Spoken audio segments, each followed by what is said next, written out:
Avogadro's law of gases को हम kinetic molecular theory से कैसे प्रूव करेंगे। सबसे पहले तो आपको एवोगैड्रोस लॉ ऑफ गैसेस की स्टेटमेंट पता होनी चाहिए। क्या स्टेटमेंट थी एवोगैड्रोस लॉ ऑफ गैसेस की? उस स्टेटमेंट कुछ यूं थी, equal volume of all the ideal gases at same temperature and pressure contains equal number of molecules. मुख्तलिफ गैसेस लेंगे आइडियल गैसेस, और अगर उनका आप वॉल्यूम सेम लेंगे तो उनके नंबर ऑफ मॉलिक्यूल्स या नंबर ऑफ मोल्स सेम होंगे। तो इसको याद रख सकते हैं आप ईवन के नाम से। ईवन यानी equal volume equal number of molecules. Avogadro's law को आप याद रख सकते हैं ईवन। एक ट्रिक, छोटा सा आप शॉर्ट फॉर्म इसका बना सकते हो, even. Even equal volume equal number of molecules. Equal volume equal number of molecules. अब एवोगैड्रोस लॉ की जो स्टेटमेंट है वो आपने पढ़ी हुई है। वो स्टेटमेंट क्या है हमारे पास? वो कहता है equal volume of all the ideal gases at same temperature and pressure contain equal number of molecules की बजाय आप मोल्स भी कह सकते हैं, क्योंकि मोल्स और मॉलिक्यूल्स एक दूसरे के डायरेक्टली प्रोपोर्शनल है।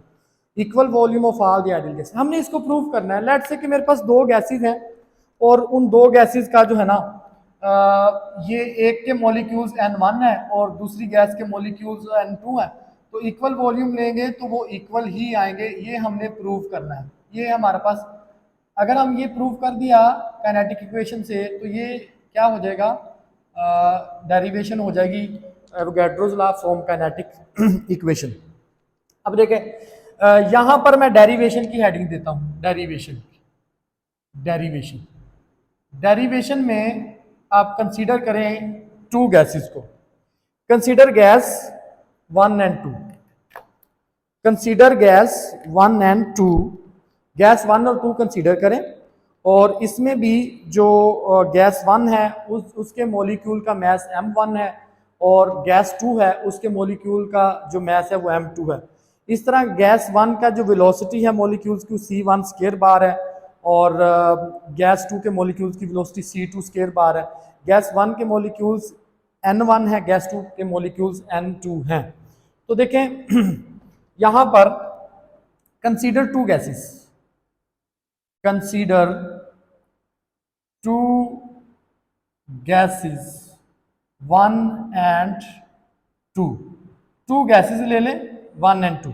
अब जो गैस 1 है हमारे पास, गैस 1, और जो हमारे पास है gas 2, let the mass of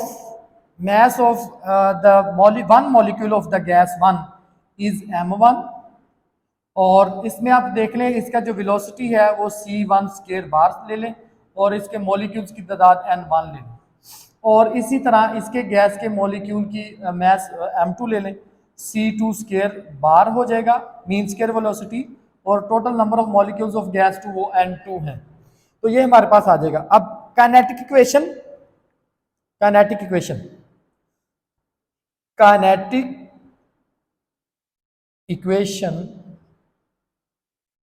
for gas 1 देखें, गैस 1 के लिए देखें, और यहां पर हमारे पास आ जाएगा गैस 1 के लिए, और गैस 2 के लिए भी देखें, गैस 2 के लिए भी।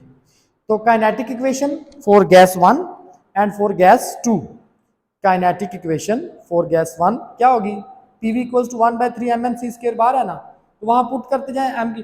देखो ये बन जाएगी PV is equal to 1/3 m1 n1 c1 square बार, और ये आ जाएगी PV is equal to 1/3 m2 n2 c2 square bar.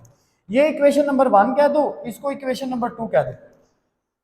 दोनों इक्वेशन की लेफ्ट हैंड साइड इक्वल है। जब लेफ्ट हैंड साइड इक्वल है तो ऑब्वियसली राइट हैंड साइड भी इक्वल होनी चाहिए। तो equalising both equations, equalising equalising both equations, दोनों इक्वेशंस को इक्वलाइज करो। इक्वलाइजिंग बोथ इक्वेशंस, दोनों इक्वेशंस को इक्वलाइज करो।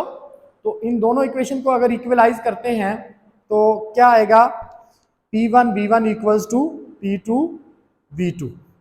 दोनों इक्वेशंस को इक्वलाइज करें, इक्वलाइजिंग बोथ इक्वेशंस, तो ये बन जाएगा 1/3 M1 N1 C1 square bar equals to 1/3 M2 N2 C2 square bar.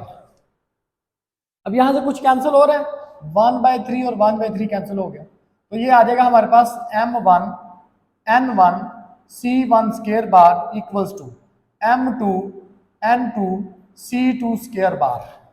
Let's say ये इक्वेशन नंबर 3 है, equation number 3।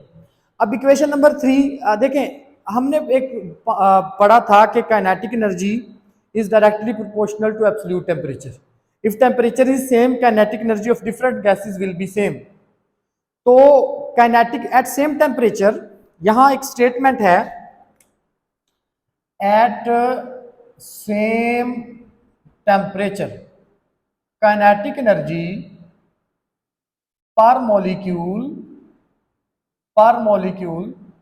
of both gases will be same।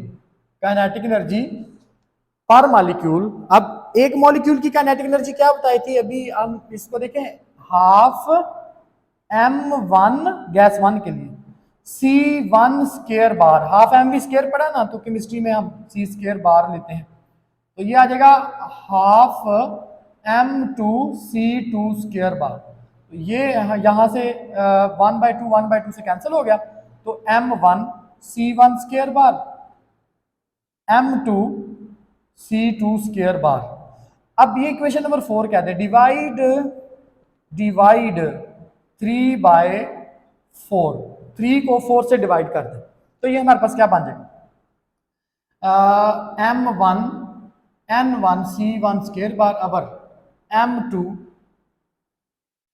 Sorry यहां पर इक्वेशन जो हमारे पास है M1 N1 C1 square bar is equal to M2 N2 C2 square bar, और इसको divide करें, इधर ये M1 C1 square bar and M2 C2 square bar, ये इससे कैंसिल हो गया, ये M2 से M2 कैंसिल हो गया, M1 से M1 ये कैंसिल हो गया, तो ये हमारे पास आ गया N1 is equal to N2। N1 is equal to हमारे पास क्या आ जाएगा, N2 आ जाएगा। तो बच्चों बॉयल्स लॉ एवोगैड्रोस लॉ है, वो कैसे प्रूव हुआ, number equal volume of all the ideal gases, यहां पर हमने प्रेशर और वॉल्यूम कांस्टेंट रखा, equal volume of all the ideal gases at same temperature and pressure contain equal number of, ये बहुत इंपॉर्टेंट शॉर्ट क्वेश्चन है, तो इस तरह से आता है, derive Boyle's law Avogadro's law, बहुत इंपॉर्टेंट शॉर्ट क्वेश्चन है, पेपर में इस तरह से क्वेश्चन आता है, derive Avogadro's law from kinetic molecular theory.